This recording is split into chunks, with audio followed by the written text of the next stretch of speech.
Hey guys, we're going to pick up where we left off yesterday with polynomials and polynomial functions. And I want to begin by stating the degree and the leading coefficient of each of these polynomial functions. So looking at part A, what is the leading coefficient? Well, we go to the term with the highest exponent, the highest power. That would be this very first term. So my leading coefficient here is 2. And the degree would be a fourth degree. This is also known as a quartic function because a fourth degree we can say is quartic. So the leading coefficient is 2. The degree is 4. And this is in one variable way. Is it in one variable? No, it is not in one variable because I have this a here. So this is a polynomial function within two variables. So again, it is the leading coefficient is 2, the degree is 4, and there are two variables, both x and a. Okay, looking at this next one, it looks like I forgot to raise my 3, make that a third to a power. So I have 7x cubed minus 2. What is my leading coefficient? My leading coefficient is 7. My degree is 3. And it is in one variable. The only variable I have is x.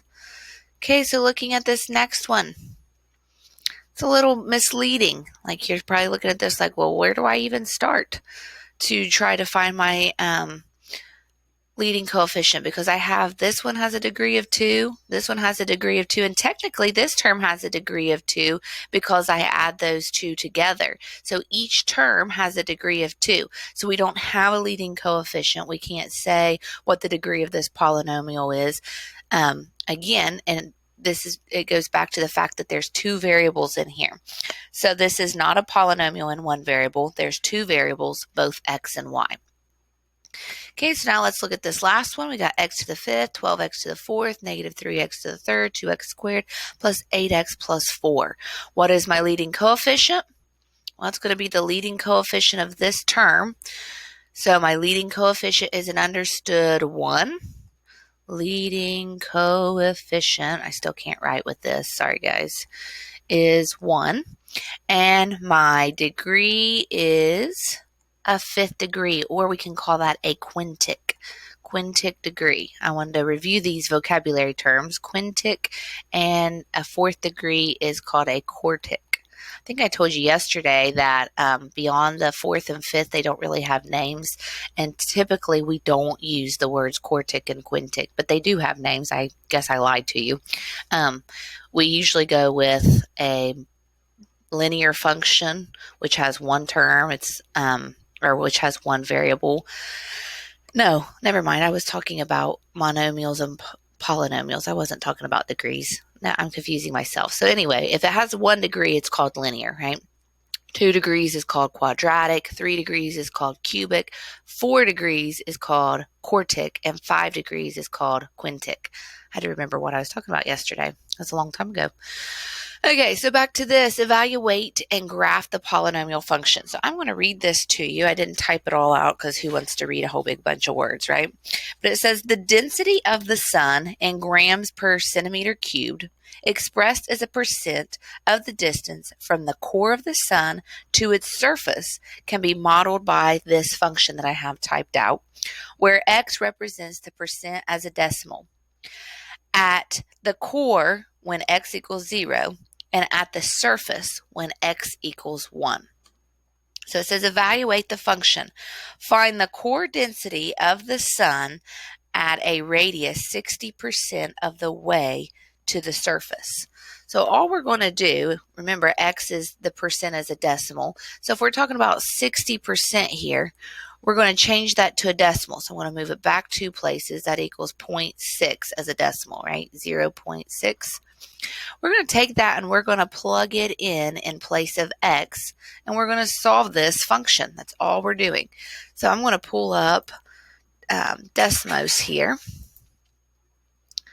I'm going to separate this tab, make it a little bit smaller. Okay, so Desmos, we've got 519 times 0.6 raised to the fourth. And I'm going to pause the video while I type this in because you guys don't want to watch me type all this in. As soon as I can find where to pause it, maybe. Maybe not. Never mind.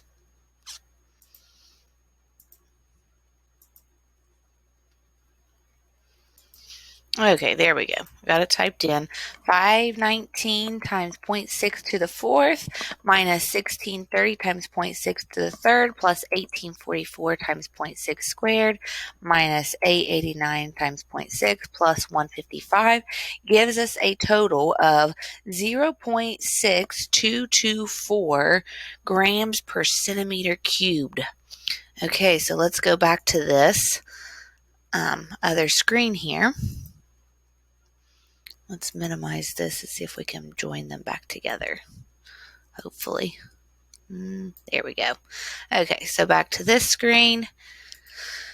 That gave us, what did I just say? 0.6224, and that was grams per centimeter cubed. So grams per centimeter cubed.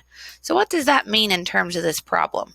Well, what that's saying is, remember, we were looking for the core density of the sun at a radius of 60% of the way to the surface. So the density of the core is 0.6224. I don't really know why you would want to know the density, but there it is. That's how we would find it. So I really like the check problem that it gave you in your book, because to me this is more interesting. Maybe somebody out there cares about the density of the sun, but I personally care more about medical things that relate to me. And it says, in cardiology, to predict heart attacks, doctors can inject a concentration of dye into the vein near the heart to measure the cardiac output in patients. So they inject this dye close to your heart, and then what they do is, as the heart pumps it out, then they go in, I guess, into your veins, and they pull that dye back out. And by looking at the concentration of dye that's in that, what they take back out, the output, they can look at that, and by the amount of concentration that's in that, it tells how well your heart's functioning. Now that is pretty cool. So they inject the dye, then they look somewhere else and see what is the concentration of that dye after it's been pumped out, and knowing how much your heart pushes that dye out tells you, or tells them, the likelihood of you having a heart attack, because it's, obviously if you have a blockage in there, that's not going to be able to push as much out. So I thought that was pretty cool.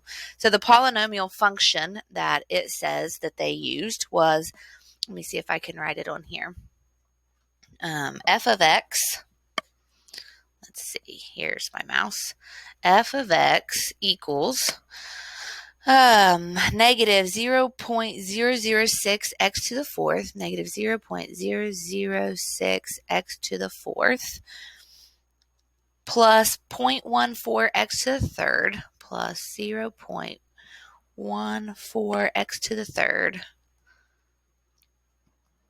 minus 0.053 x squared,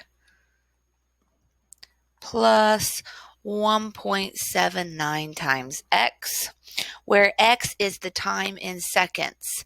So x is time in seconds. So what they do then is they say, okay, find the concentration of the dye after 5 seconds. So you just would plug in 5 into this polynomial function and you would solve it. So we're looking for f of 5. If we was to go type this all in Desmos, which I'm not going to do for the sake of time, but it would give us an output of 21.375, meaning that the concentration of the dye should be 21.375 after 5 seconds. So if that isn't the concentration, then they're going to know that somewhere along the line there's some sort of blockage or something going on, and this patient is at a higher risk for a heart attack. So that's all I have for today. Tomorrow we'll pick up with looking at the zeros of polynomial functions, but this is it for today. Hope I didn't bore you guys too much. Have a great day.